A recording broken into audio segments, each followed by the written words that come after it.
I was actually at a wedding talking to a really cool guy that I just met who was an engineer in California, and he was telling me all about how LA is currently working out the zoning and infrastructure and city planning that it's going to take to bring in flying cars. And when you actually start to think of all the logistics of how you would make that kind of idea actually work, how do you safely build that into a city? It's actually kind of a crazy thing to try to imagine. But believe me, they're going to make it work. Conspiracy theories are dangerous. Information is the oxygen of a democracy. It's so secret we can't talk. Because Uber is on the job.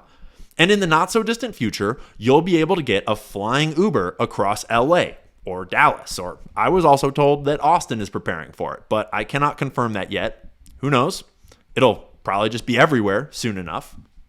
And just like these Waymo cars, right? The Waymo cars, have you seen them? They're everywhere now. And if you haven't seen them yet, just wait. They'll be in a city near you soon enough, just putzing around. I'm in Austin now, and one just drove up the street past the house I'm in. No driver in it, just a driverless taxi. And at this point, it sounds like the biggest hurdle isn't actually making the flying electric taxis. The actual hurdle is just making the cities we live in accommodate them. And at this point, things are a bit behind schedule. We were told that you'd be riding these things by 2023, and you're not. But they are definitely on their way because money is moving. Lots of it. Think tanks are pumping out reports with cute little AI illustrations of types of ground infrastructure to support Uber Air and other flying car services. I'm sure that the ultra wealthy will also all need one of their own with a house to accommodate their flying car, and they can all fly over you to the Super Bowl. Taylor and Travis can get cute matching pink ones. It's going to be great down here with the other ground folk. And it's going to be extra safe because we'll have robot police that make sure no one does anything that our government doesn't like. And with police robots, once again, it's starting just like it always does. A slow march down a dangerous road paved with good intentions. Because robots to disable bombs makes a ton of sense, obviously. Don't send a human in there when you could send this little robot dog thing. But does it make sense to be used for surveillance? Like robots surveilling public streets? When you think about it, how's that different from security cameras, right? It's just a security camera that moves around. Those sorts of things have actually existed for years now in certain places. So then, does it make sense to use a robot to spray tear gas into a room smoking out a barricaded suspect, like happened in 2024 in Lubbock, Texas? And then apparently they drove the robot on top of bro and pinned him down and arrested him. So he's apparently not very fast and no match for R2-D2. But all the way back in 2016 in LA, a robot stole a gun from an armed suspect. And I feel like 2016 robots were not all that fast or nimble, so I'm a little confused how this criminal allowed a robot to take his gun, but whatever. Because is it okay to use a robot to kill an active shooter? Because that happened way back in 2016 in Dallas, Texas. And that's not such an easy answer. Even if you're super not down with the rise of the robots, it's hard to make a compelling argument why you shouldn't use everything you've got to stop an active shooter and save as many people as possible. And a grand jury ruled that it was justified. And maybe it was. But you have just, for the first time, said that it is legal to use a robot to kill an American citizen if they are deemed to be breaking a law. And sure, in this case, it was a very severe and immediate breaking of the law, but still, once you cross that line, where does it lead? Because ground robots are the least of your worries. You're about to be policed by flying robots. In some places, like the West Bank of Palestine, you've already been policed by flying robots for a while. In the West Bank, they've actually been using drones to strike terrorists scattered in among civilian targets for a couple of years now. So, if you live in the West Bank, no posting anything mean about Benjamin Netanyahu on Twitter, or you might be an anti-Semitic terrorist and your apartment might explode. For real. And the seeds of this same mentality are already being sown here in America. In 2022, San Francisco suggested letting police robots kill citizens in certain circumstances. Just go ahead and codify that into law so that the law can slowly expand over time. Thank God that San Francisco was not that dumb. But that will not be the last time that someone in the government proposes letting the robots kill you.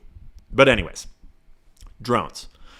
If police drones aren't sketchy enough, let's talk about drone swarms, which are exactly what they sound like. Swarms of dozens, even hundreds or thousands of drones that can fly 60 miles per hour or more, track you with night and heat vision and whatever else. In warfare, you can equip them with bombs, gas. I'm sure DARPA probably already has laser guns on their top secret ones.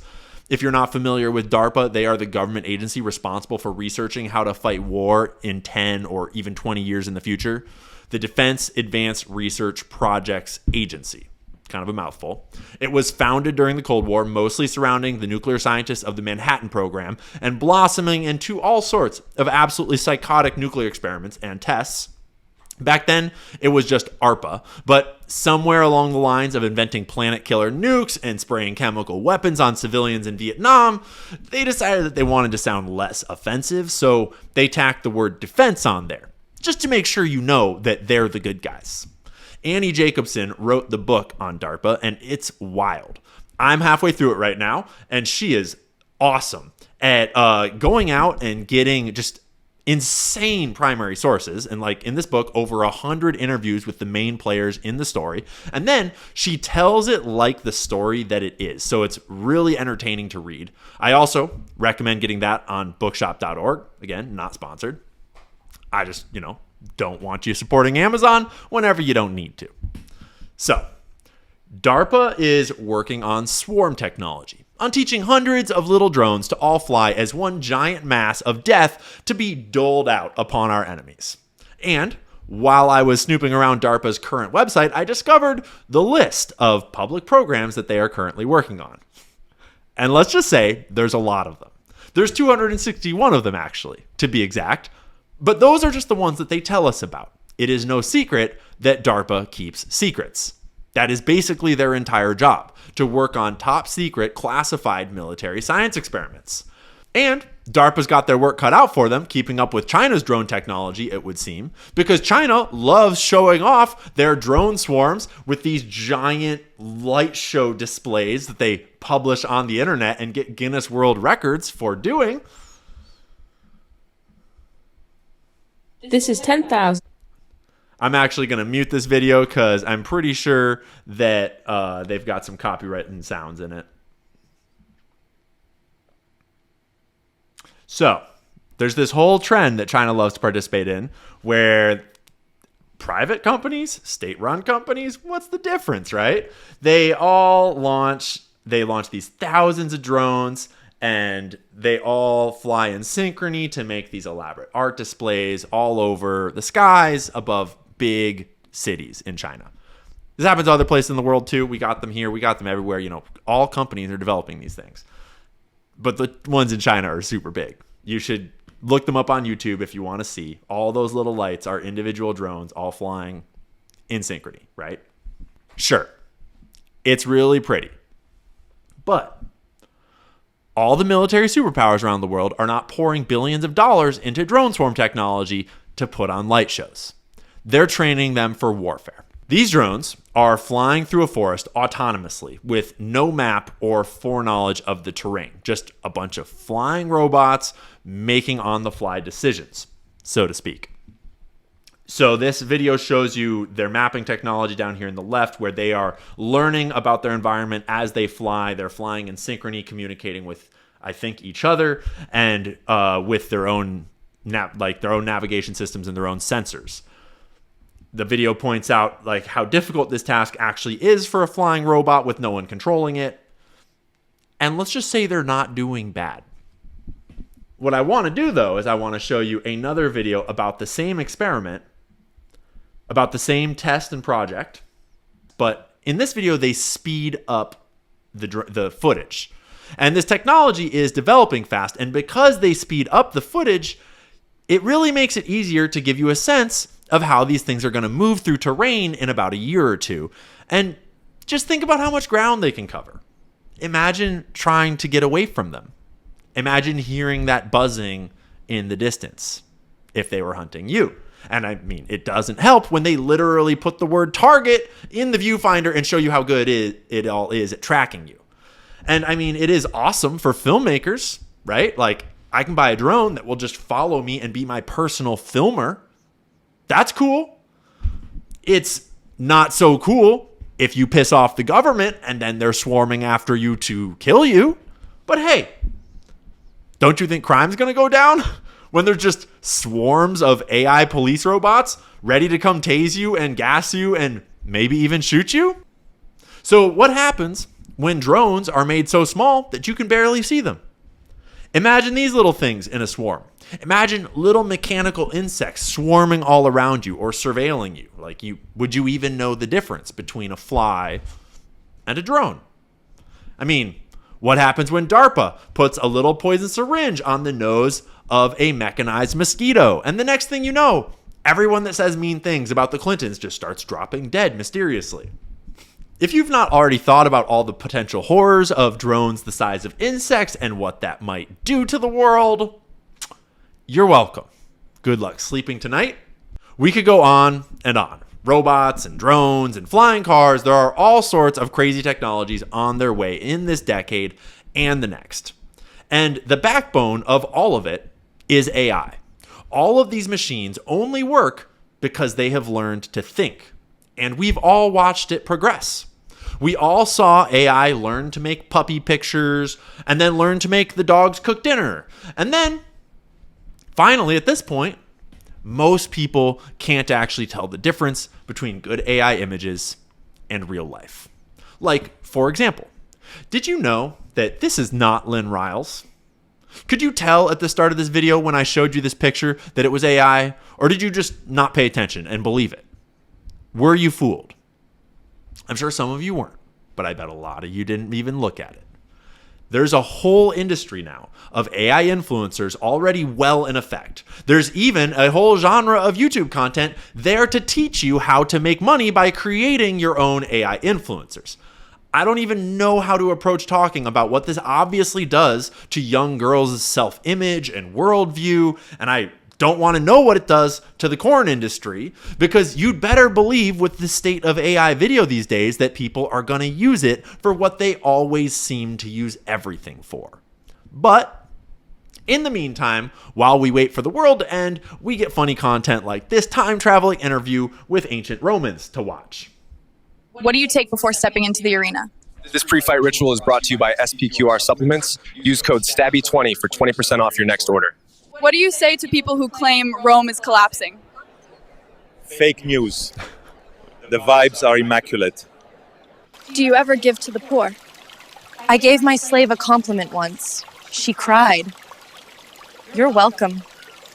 Would you let your daughter date a gladiator? I wouldn't let her date a Greek. So what's your pre-fight ritual? Manifesting survival, creatine, and posting a thirst trap on Scrollogram in case it's my last day. Any advice for future leaders, Caesar?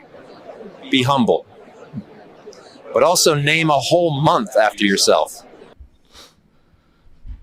If you didn't know it was AI, would you know it was AI? Just think what this does to the truth. Think what this does to information. How do you know what's real anymore? This is actually becoming a huge problem because of scammers.